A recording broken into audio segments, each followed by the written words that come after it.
राजश्री शाहू छत्रपती महाराज जन्मस्थळ संग्रहालय, लक्ष्मी विलास पॅलेस कोल्हापूर या वास्तूचं लोकार्पण कार्यक्रमासाठी उपस्थित माननीय श्री युवराज संभाजीराजे छत्रपती महाराज यांचा माझा अतिशय जिव्हाळ्याचा संबंध आहे आणि विविध कामामध्ये त्यांचं मार्गदर्शन, सहकार्य आणि समर्थन हे सातत्याने आम्हाला मिळत असतं. मी आपल्या या ठिकाणी स्वागत करतोय.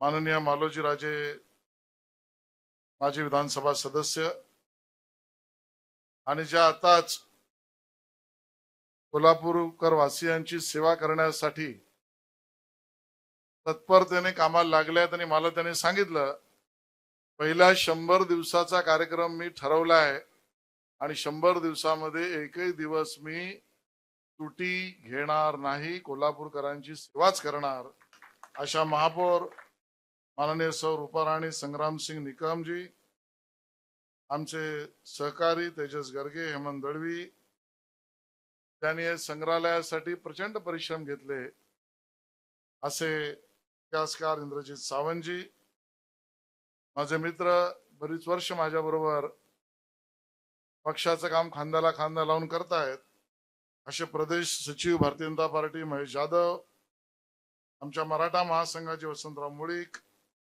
विलास वहानेजी, उपस्थित आमचे मित्र तोरमारेजी आणि उपस्थित सर्व बंधू भगिनी आणि मातांनो, खऱ्या अर्थाने या संग्रहालयाचं लोकार्पण काही झालं तरी अधिवेशनाच्या पूर्वी करायचंच आणि त्यासाठी नियोजित पद्धतीने काम झालं पाहिजे हा विचार घेऊन मी या अगोदर सुद्धा काम चालू असताना या ठिकाणी आलो होतो. त्या सगळ्या संग्रहालयाचं आता लोकार्पण झालं हे सर्वात पहिल्यांदा मी घोषित करतो आणि आपल्या सगळ्यांचं अभिनंदन त्या ठिकाणी करतो.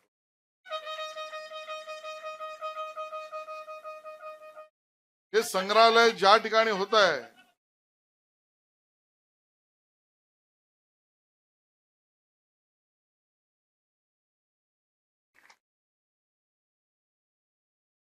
आणि हे संग्रहालय जिथे होत आहे ती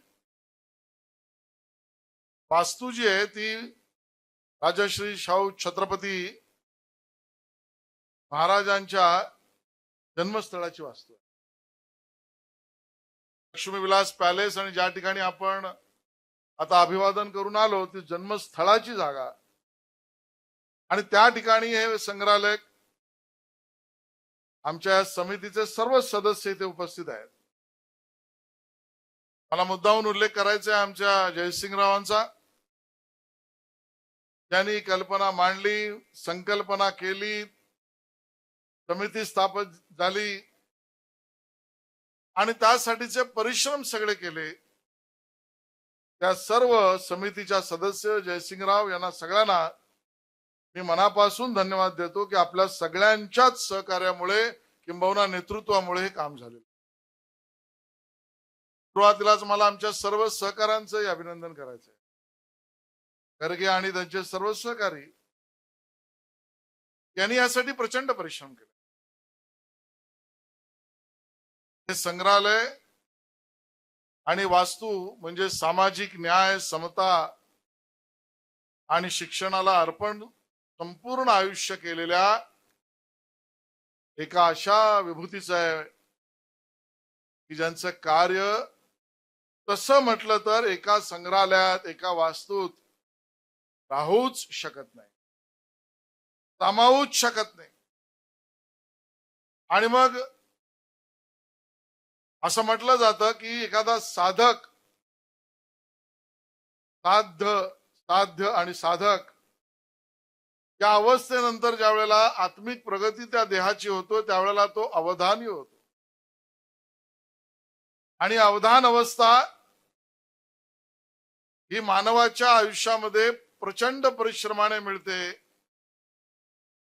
पण आमच्या छत्रपती शाहू महाराजांना या अवधान अवस्थेच्या पुढे सहस्त्रावधानी असावेत इतक्या मोठ्या प्रमाणाचं कार्य त्यांनी एका आयुष्यामध्ये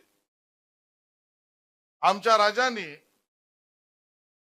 काय काय नाही केलं. मला आता इंद्रजितजी सांगत होते, शेती कशी करावी,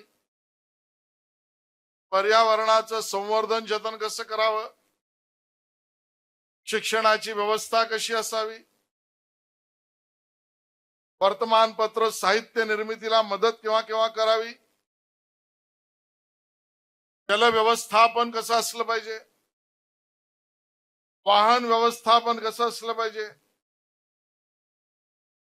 आपल्या समाजातील सर्व वंचित शोषित इथं भावनाच नाही, पण समान स्तरावर सगळ्यांनी यायला काय काय निर्णय करावे लागतील, या सगळ्या गोष्टींबरोबर अगदी मधुमाशांची शेती सुद्धा कशी करावी, इथपर्यंतच्या व्याप्तीचं एका जीवनामध्ये काम करणं, असं असंभव काम करणारा राजा आपण छत्रपती शाहू महाराजांच्या रूपाने पाहतो. आणि मग हे सगळं करताना स्वाभिमान याचा याची कुठेही तडजोड नाही. स्वाभिमानाबरोबर स्वकीयांची सेवा आणि सहृदयता संवेदनशीलता अशी की समाजातील त्या सगळ्या लोकांच्या बरोबर मी उभं राहिलं पाहिजे. तो तालिमीतला कुस्ती करणारा कुस्तीगार असेल किंवा विदेशात जाऊन शिकणारे आमचे भारतरत्न परमपूज्य डॉक्टर बाबासाहेब आंबेडकर असतील. एका अर्थाने या सगळ्या सेवेचं व्रत ज्यांनी घेतलं त्या सगळ्याचा परिपूर्णतेने परिपाठ करण्याचं काम आमच्या छत्रपती शाहू महाराजांनी केलं. आणि म्हणून त्यांना लोकराजा जनराजा असे म्हटलं जायचं. आज मला आनंद आहे की या परिसराला राज्य सरकारने संरक्षित स्मारकाचा दर्जा दिला. जवळजवळ 8 कोटीच्या वर 2 टप्प्यामध्ये निधी यासाठी संपूर्णता वापरून, आणि आता मला मगाशी आमच्या मराठा महासंघाचे मुळीक साहेब सांगत होते की इथे बाजूला अजूनही जागा आहे, दुसऱ्या टप्प्याचं काम होऊ शकतं. मी तुम्हाला आश्वस्त करतो, सर्व कायदेशीर प्रक्रिया करायला जेवढा वेळ लागेल तेवढाच, तर तिसऱ्या टप्प्याची जागा सुद्धा इथला सुशोभीकरणाचा भाग होईल. कारण जगभराच्या संभाजीराजांनी सांगितलं बरोबर आहे, हा संदेश जगभरात गेलेला आहे. आणि जगभरामध्ये ज्याला कोणी मानवतावादी दृष्टिकोनाने समतेच्या प्रयत्नातून आपल्या लोकांची सेवा करणारा राजा बघायचा असेल तर शाहू महाराजांच्या जन्मस्थळी त्यावेळेला यावं लागेल. अशाच व्यवस्था या परिसरामध्ये करायला जे लागेल ते करण्याची भूमिका आपल्या सरकारची आहे. खऱ्या अर्थाने इतिहास पर्यटनाचे राष्ट्रीय केंद्र बनावं इतकी मोठी ताकद या भागामध्ये आहे, इतका मोठा इतिहास या ठिकाणी आहे. आपण संग्रहालयाचा दर्जा द्यायची मागणी केली ही तर ह्याला इतिहास पर्यटनाचं राष्ट्रीय केंद्र बनावं इथपर्यंतच्या गोष्टीच्या कामाच्या भूमिकेने आपण लागलेलो आहोत. मला याचा आनंद आहे की या सर्व गोष्टी उभ्या करताना इथे अजून एक आपल्या छत्रपती शिवाजी महाराजांची विदेशात गेलेली व्हिक्टोरिया अल्बर्ट म्युझियम मध्ये असलेली ती वाघनख सुद्धा आपण आणली. त्याचंही प्रदर्शन शिवशस्त्र शौर्य गाथा यात वेगवेगळ्या शस्त्रांबरोबर या ठिकाणी करण्यात. आमच्या सरकारची भूमिका आहे जे आपल्याला पराक्रम, आपला पूर्व इतिहास, आपला वैभवशाली इतिहास यासाठीच्या गोष्टी आहेत त्या सगळ्या आपण पुन्हा मिळवल्या पाहिजे, जनतेसमोर ठेवल्या पाहिजेत, त्यातना प्रेरणा मिळाली पाहिजे. आणि म्हणून ज्याचा उल्लेख मगाशी केला ते नागपूरचे प्रथम रघुजीराजे भोसले यांची तलवार गिलावात निघाली हे कळल्यावर मला या ठिकाणी मुद्दामून उल्लेख करायचा आहे. काही 48 तासामध्ये केंद्र सरकारच्या सर्व परवानग्या परव्यवहार खात्याच्या परराष्ट्र व्यवहार खात्याच्या सर्व परवानग्या आरबीआयच्या सर्व परवानग्या तिथल्या राजदूतांच्या परवानग्या आपल्या कॅबिनेटच्या अगोदरच्या परवानग्या मुख्यमंत्र्यांच्या परवानग्या आणि हे शनिवार रविवार असताना 48 तासात पूर्ण करून माध्यमांच्या मधून आपण त्या लिलावात उतरलो आणि या राज्यातली आपली पराक्रम दाखवणारी पहिली मौल्यवान गोष्ट आपल्या मालकीवर आपण अधिकृत मिळवली ती छत्रपती रघुजीराजे भोसले प्रथम यांची 12 गड किल्ले वैश्विक अद्वितीय मूल्य जगातल्या युनेस्को मध्ये या काट्यावर त्याला तोललं जातं की ज्या वास्तूला ज्या प्रक्रियेला पूर्ण करायची ती वास्तू वैश्विक मूल्य आहे का आणि वैश्विक सुद्धा अद्वितीय मूल्य आहे का. त्या अद्वितीय मूल्याच्या कसोटीवर आपल्या छत्रपती शिवाजी महाराजांचं काम तो वैश्विक आहेच, पण त्या कसोटीत झारीतल्या शुक्राचार्यांच्या त्याच्यावर आता टीका करणार नाही इंद्रजीची, कारण ते बरोबर नाही. मंत्री कधीतरी आमच्या चोरमारांनी सांगितलं तर लेख लिहिन. त्याचं कारण हे समजलं पाहिजे लोकांना.